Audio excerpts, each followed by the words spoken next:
লাইগা জিয়াপতে পাই না রে। একটা জিয়াপত খাবার হেইরুম মন গেছে।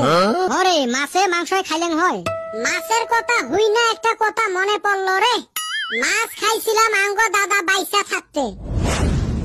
কে তোর দাদা মরা থাকি কি মাছ খাইস না নাকি? আমি কি তাই কইছি? মানে আমি যখন ছোট আসলাম না, আমার দাদা নদীতে হেইরুম বড় একটা বোয়াল মাছ পাইছিল। দুইজনও ঘাড়ে নিয়ে আসা হারে না, মাটিতে নেচড়ায় আইছে। সেই বোয়াল মাছ খাইছিলাম মন শান্তি কইরা। গাও সন্ধে মানুষরে দিয়াও শেষ করা হারি নাই।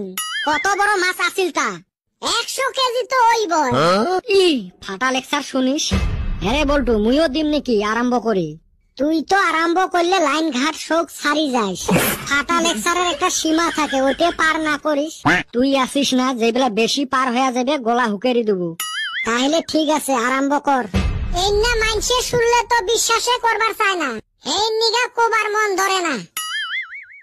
মাছের কথা শুনি মরো একটা গল্প মনত পড়িল। এক সময় আমার পুষ্কুনিত এত মাছ আছিল, পুষ্কুনিত বসি ফেলায় যায় নাই, এত থাউথাউয়ে মাছ আছিল। মাছের গল্প উঠিল যদি মোরটাও শুনো। আমার পুষ্কুনিত একটা যদি নাটি ফেলাইবার চান না, তোমাক আগত মাছ ছাপা করি হে নাটি ফেলা লাগবে। মাছ ধরার জন্য জাল টালের দরকারে নাই, পানিত হাত দিলে মাছ আসি হাতত পড়ে। এই এলে আর মাছের গল্প হল নাকি? মাছের গল্প মোরঠাই শুনো। মোর নানার বাড়ির পুষ্কুনিতে এত বড় বড় মাছ। এইবার মুই নানার বাড়িত গেছং, নানা কয় চ জালটা নিয়ে পুষ্কুনিত মাছ মারি। বিশ্বাস করবেন নন রে ভাই, খালি জালটা ফেলাইছ, কমসে কম 100 ফুট লম্বা একটা মাছ জালত উঠিল। তারপরে টানি টুনি পারত আনলুম। পারত আনি দেহং 100 ফুট হবে নহয়, 50 ফুট হবে। তারপরে নানা একটা আইডিয়া করিল 50 ফুটও নহয়, 20 ফুট হবে। তারপরে ফিতে একটা আনি মাছটাক মাপিয়ে দেখিলেন 20 ফুটও নহয়, 10 ফুট খানি হবে।